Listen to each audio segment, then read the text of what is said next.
ರಾಜ್ಯದಲ್ಲಿ ಮಳೆಯ ಆರ್ಭಟ ಮುಂದುವರಿದಿರುವುದರಿಂದಾಗಿ ರಾಜ್ಯದಲ್ಲಿ ಇಂದೂ ಕೂಡ ಭಾರಿ ಮಳೆ ಆಗುತ್ತೆ ಅಂತ ಹೇಳಲಾಗ್ತದೆ. ಹಾಗಾಗಿ ಶಾಲಾ ಕಾಲೇಜಿಗೆ ರಜೆಯನ್ನ ನೀಡಲಾಗಿದೆ. ಶಿವಮೊಗ್ಗ, ದಕ್ಷಿಣ ಕನ್ನಡ ಜಿಲ್ಲೆ ಹಾಗೆ ಉತ್ತರ ಕನ್ನಡ ಜಿಲ್ಲೆಯಾದ್ಯಂತ ರಜೆಯನ್ನ ನೀಡಲಾಗಿದೆ. ಚಿಕ್ಕಮಗಳೂರು ಜಿಲ್ಲೆಯ ಕೆಲವೆಡೆ ಶಾಲಾ ಕಾಲೇಜಿಗೆ ರಜೆಯನ್ನ ಘೋಷಿಸಲಾಗಿದ್ದು, ಸಾಗರ, ತೀರ್ಥಹಳ್ಳಿ ತಾಲೂಕಿನ ಶಾಲೆಗಳಿಗೆ ಇಂದು ರಜೆಯನ್ನು ನೀಡಲಾಗಿದೆ.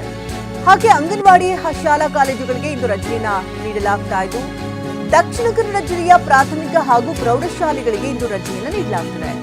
ಮಂಗಳೂರು, ಉಳ್ಳಾಲ ಹಾಗೆ ಮೂಡಿಬಿದರೆ, ಬಂಟ್ವಾಳ, ಮುಲ್ಕಿ ತಾಲೂಕಿನಲ್ಲಿ ಪ್ರೌಢಶಾಲೆಗಳಿಗೆ Hotel Management with AI. Join IIHM, International Institute of Hotel Management. ಮಾತ್ರ ರಜೆಯನ್ನು ನೀಡಲಾಗುತ್ತಿದ್ದು, ಪುತ್ತೂರು ಉಪವಿಭಾಗದಲ್ಲಿ ಪಿಯು ಕಾಲೇಜುವರೆಗೆ ರಜೆಯನ್ನು ನೀಡಲಾಗಿದೆ. ರಾಜ್ಯದಲ್ಲಿ ಮಳೆಯ ಆರ್ಭಟ ಮುಂದುವರಿಯುವುದರಿಂದಾಗಿ ಶಾಲಾ ಕಾಲೇಜಿಗೆ ಮುನ್ನೆಚ್ಚರಿಕಾ ಕ್ರಮವಾಗಿ ರಜೆಯನ್ನು ನೀಡಲಾಗ್ತಾ ಇದೆ. ರಾಜ್ಯದ ಹಲವು ಕಡೆಗಳಲ್ಲಿ ಈಗಾಗಲೇ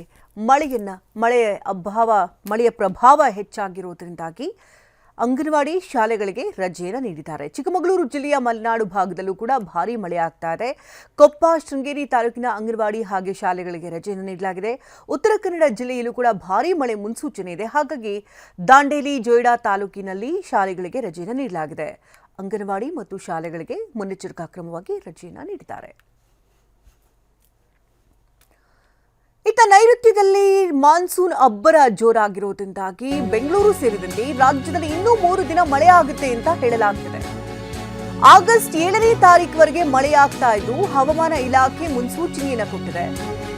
ಕರ್ನಾಟಕ ಕರಾವಳಿ, ಮಲೆನಾಡಿನಲ್ಲಿ ಅತಿ ಹೆಚ್ಚು ಮಳೆಯಾಗ್ತಾ ಇದ್ದು, ಬೆಂಗಳೂರು, ಮಂಡ್ಯ, ಮೈಸೂರು, ಚಾಮರಾಜನಗರ, ತುಮಕೂರು ಹಾಗೆ ಚಿಕ್ಕಬಳ್ಳಾಪುರದಲ್ಲಿ ಭಾರೀ ಮಳೆಯಾಗುತ್ತೆ ಅಂತ ಎಚ್ಚರಿಕೆಯನ್ನು ನೀಡಲಾಗಿದೆ. ಹಾಗೆ ಬೆಳಗಾವಿ, ಧಾರವಾಡ, ಹಾವೇರಿ ಜಿಲ್ಲೆಯಲ್ಲೂ ಕೂಡ ಭಾರೀ ಮಳೆಯಾಗಲಿದೆ ಅಂತ ಹೇಳಲಾಗ್ತಿದ್ದು, ಬಾಗಲಕೋಟೆ, ಬೀದರ್, ಗದಗ, ಕಲಬುರಗಿ, ಕೊಪ್ಪಳ, ರಾಯಚೂರು, ವಿಜಯಪುರದಲ್ಲಿ ಸಾಧಾರಣವಾಗಿ ಮಳೆಯಾಗುತ್ತೆ ಅಂತ ಹೇಳಲಾಗ್ತಾ ಇದೆ.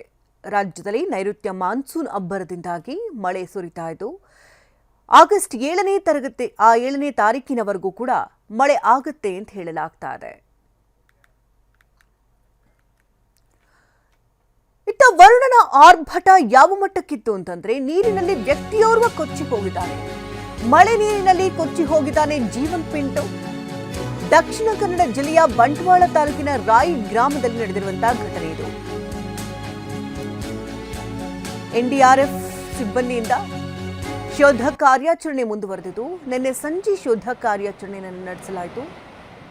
ಸಂಜೆವರೆಗೆ ಶೋಧ ಕಾರ್ಯಾಚರಣೆಯನ್ನು ನಡೆಸಿ ಮುಕ್ತಾಯಗೊಳಿಸಿದ್ದಾರೆ. ಇಂದು ಬೆಳಗ್ಗೆ ಮತ್ತೆ ಶೋಧ ಕಾರ್ಯಾಚರಣೆ ನಡೆಸುವಂತ ಸಾಧ್ಯತೆ ದಟ್ಟವಾಗಿದೆ.